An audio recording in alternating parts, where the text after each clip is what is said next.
Today on the Ladyboss podcast, we're going to hear from Martha Nippert of Marnani.com. She is a fashion designer in New York City for lots of years under the tutelage of Michael Kors. She had an amazing career, and then she launched her own company, which is original artwork and decor. I think you're going to find her story really fascinating.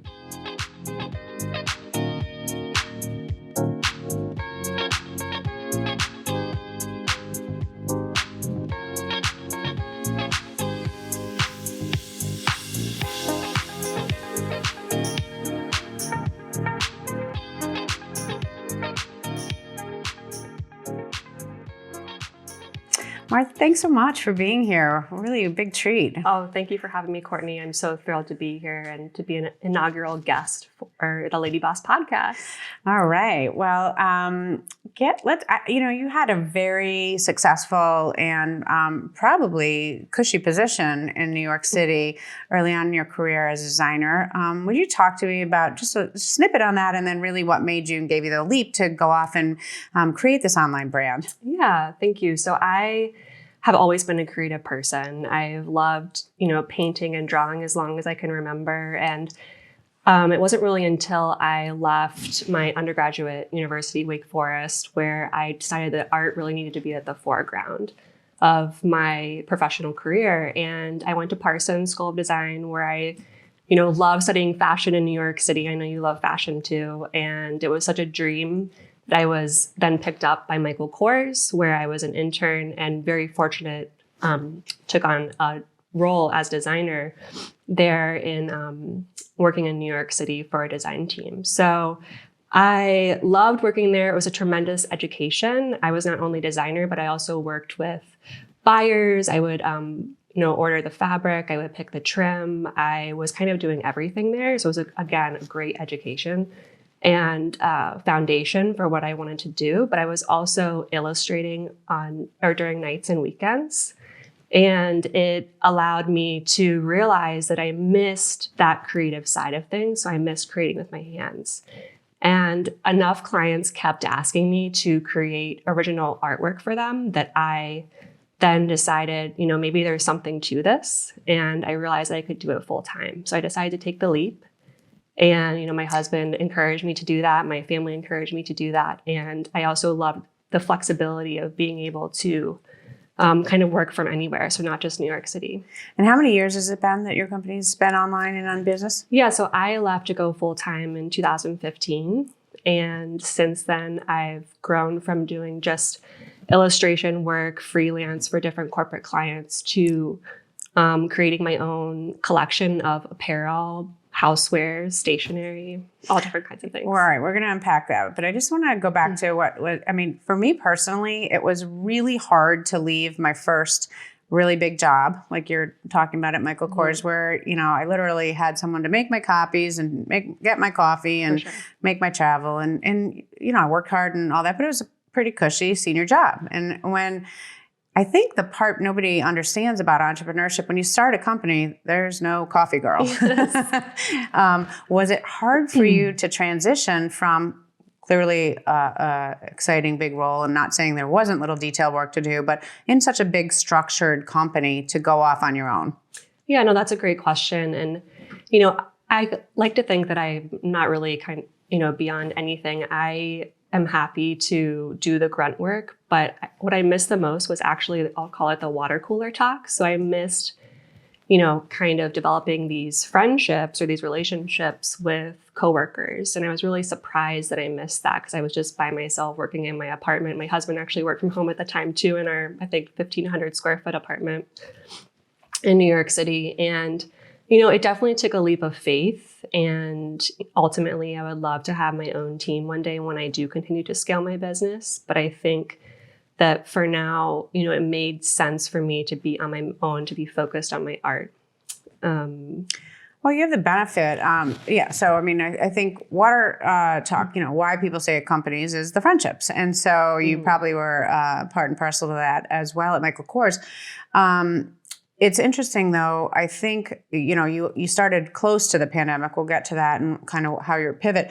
I wonder if the real work that you do for so many high-end companies, Fortune 500 companies, you can kind of get that same that people contact by seeing them face to face. Is this a sale you need to make face to face when you're selling original artwork to a Fortune 500 company? So I know that we've talked before about doing things the old school way, and I'm definitely an old school person. I do really value developing client relationships, and that's how I've gotten most of my business to date is, continuing working with clients that have been clients for many, many years, but also through referrals. And I do think that that is sort of my version of working in an office or with a collection of people. They might live in a completely different city, but now through Zoom and through the technology that we have today, I'm able to have these relationships that I think do fill part of that for me. I certainly miss the friendships that I made in an office setting, but I think that I'm just doing that now in a different way. So you were kind of out in the forefront of social media. How, I know that's been a big part of how you grew your business, but how early did you jump in, and really what would you say, what made you so good at that? Because you really gathered a lot of followers and influence on social media. Yeah, thank you. So it's kind of funny because I certainly don't consider myself to be an influencer by any means. And I'm not even sure that it's something that I'm fully grasp because social media is, constantly changing. And again, I know that we've talked about that in the past. That's a landscape that's constantly evolving.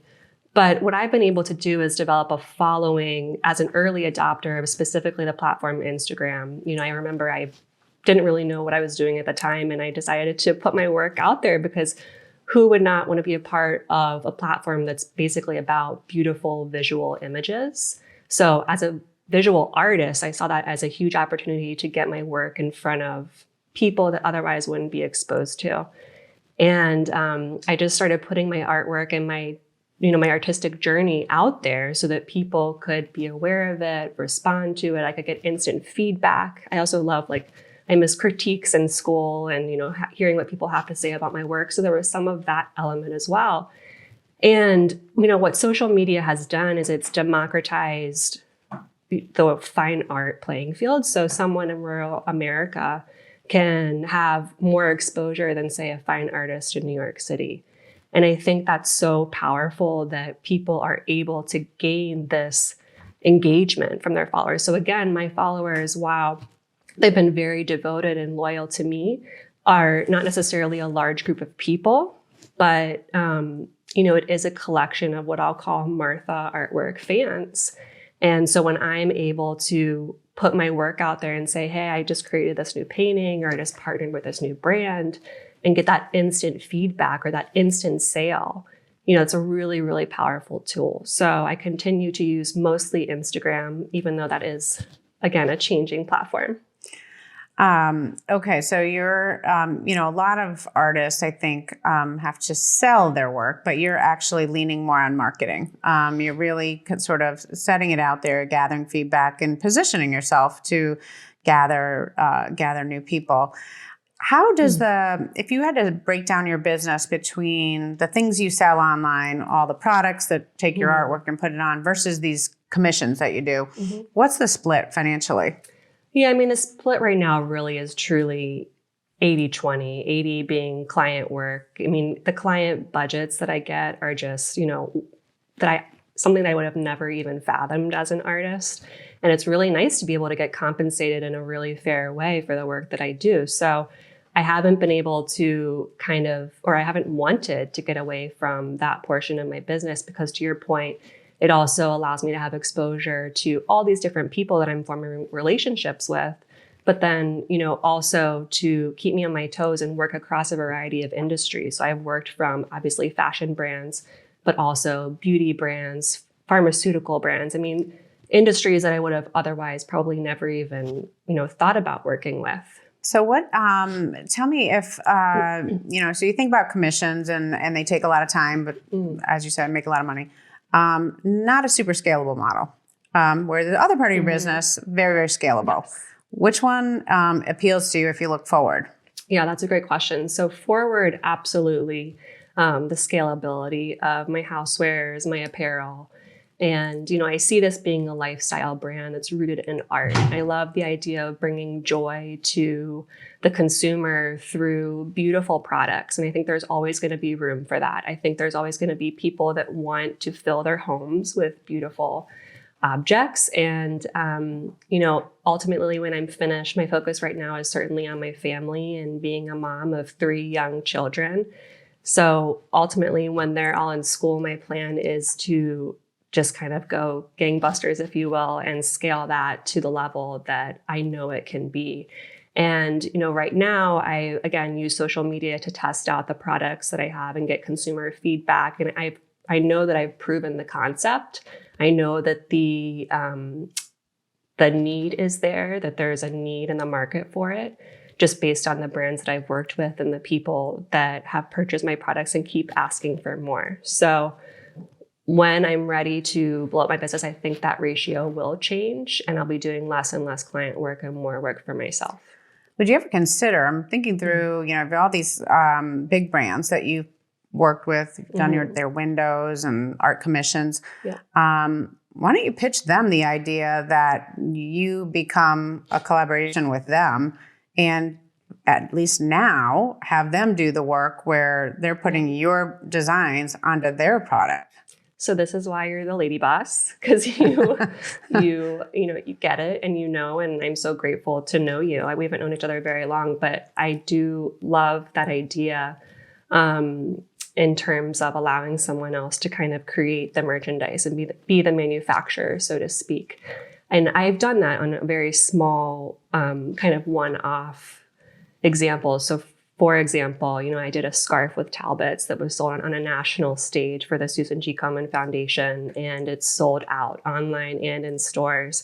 And that was an amazing thing because all I really did was create this artwork that celebrated being a woman and was colorful and totally me and could have totally been part of my own brand.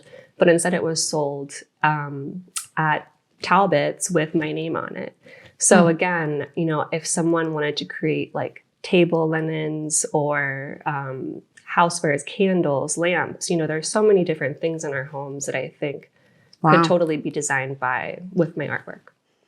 Well, I think that's a great success story. Do you think, I know you're driven a lot by art. What part of like the financial picture drives you? Yeah, so I mean, I think I set out to kind of debunk the whole starving artist concept. And I think, when you say that, when you tell someone that you're an artist, you almost have to prove yourself a little bit more because I think they're like, okay, you're an artist. But in reality, if you know how to merchandise yourself and market yourself, you can make a really good living. And I think that was really motivating to me, that I was making real money by merchandising my work, by taking on these client roles and, getting the credibility that not only am I putting my artwork out there on social media, et cetera, but also that, I was being compensated in a really great way for it. So I think the financial independence of that is really motivating to me. Yeah, that's awesome. I had this massive, I really resonate with what you just said about being creative. So I had a massive self-limiting belief early on in my career. People would say, oh, you're so creative. And I'd say, no, I'm not. And they, oh, you're so creative. And I would just shut it down right away. And I realized what I was really shutting down is I heard creativity equaled no money. Oh. And because that starving artist is a thing. And once I realized that creativity is really the real secret sauce that makes every business go, and you do a different creative than I do, but I think every day I'm solving problems and my creativity is in solving problems. It really became my secret sauce. So sometimes I think that is so important, and you can spread that word to other artists. I think they hear you got to be a starving artist, and they don't understand that that's just a self-limiting belief. You can market yourself, merchandise yourself, get a big network, and you don't have to be. And the world sure needs more creativity for sure. I agree. And honestly, I think that everyone is creative, and I think they start out creative. And I think at some point in schools, or I don't know where it happens, people are identified as creative kids. I was fortunate enough to be identified as one of those kids. So I was always kind of encouraged to go on that path. But in reality, we all use creativity in different ways. And I think the more that you can do that in your business, whether you're a scientist or a teacher or whatever it may be, it's just going to be one more tool in your arsenal. So yes, creativity I use not only artistically as a painter and an illustrator and a designer, but also in all the roles that I play. So in, growing my business, in being a mom, and just living my life. I use creativity constantly. Yeah, I think it's so good. I don't know. There's something about your artwork that just makes me happy when I look at it. And I think that's a real gift in today's world. Thank you. I'd really like to hear about who was the one person that kind of kicked you out of the nest and really said, Martha, you can do this. You can work on your own, and build a company. Yeah, I've had so many cheerleaders throughout my life. Again, I've been really fortunate in that sense. I think my husband played a big role in telling me that I could leave my job at Michael Kors and my cushy job, so to speak, and a job that most people working in fashion would do crazy things to get. But, I think people have just encouraged me, whether that be my family and my friends who've just been devoted, sometimes clients of mine, which have been a really wonderful thing to experience, but also, again, a community of social media followers who have been there since the beginning and been fascinated and invested in my story. I don't take that for granted one bit. I resonate with that part about your husband. When I went to my husband and told him I was going to leave my big cushy job, he said, why would you ever do that? And I said, well, they don't understand. I'm a mom now and I've got this big role. And he said, they don't need to understand. You get paid for your aggravation. And it was a real, he was scared. We were young, we had a lot of bills, and I was at the time the bigger earner, and he was in MBA school. So I think that, and nobody could have stopped me.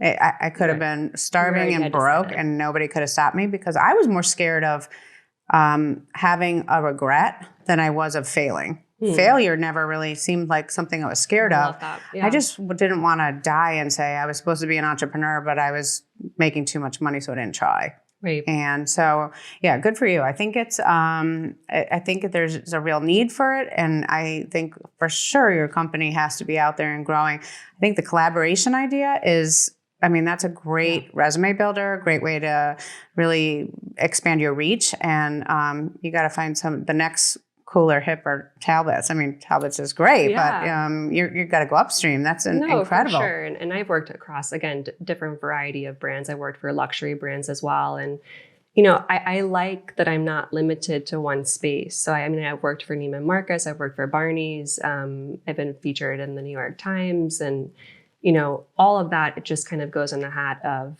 giving myself more confidence and the ability to know that there is a need for my art. And in a world that's so saturated with artists, especially looking on the platforms like social media, it feels like, is there even room for my voice? Is there room for my work? Of course there is, because, I remember Elizabeth Gilbert in Big Magic talked about how, there aren't really that many new ideas, but there's the opportunity to do the same thing, but do it by you.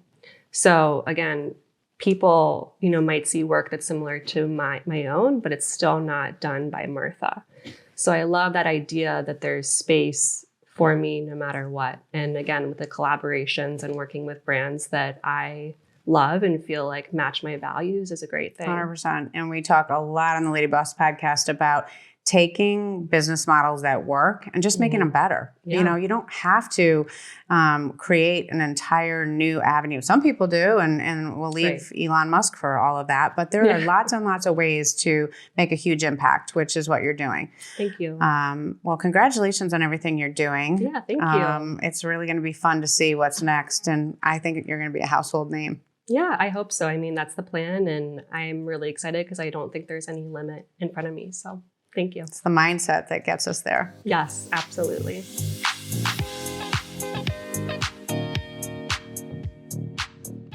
This is my favorite part of the Ladyboss podcast. We end every interview with a rapid fire question where each guest gets to give us a little insight into what got them to where they are today.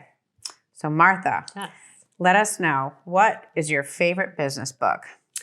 Yes, I don't know if you can really call it a business book, but I love Big Magic by Elizabeth Gilbert. I just think it totally taught me to think about creativity in a different way.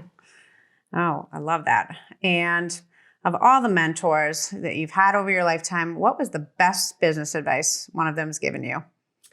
Know your worth and to not be afraid to ask for it. Oh, great advice. What would you list as your superpower? So I love to do live illustration events. So I think it's just the ability to create fresh artwork in real time. Okay, and Martha, finally, would you tell us what would be the one piece of advice you'd give other entrepreneurs on their journey about how to move their business forward? Yeah, so I think it's just to look forward, to stay focused on your vision, and to not listen to the naysayers. That's awesome. Thank you for being with us today. It was Thank so you, much fun to hear Courtney. your story in more Oh my detail. gosh.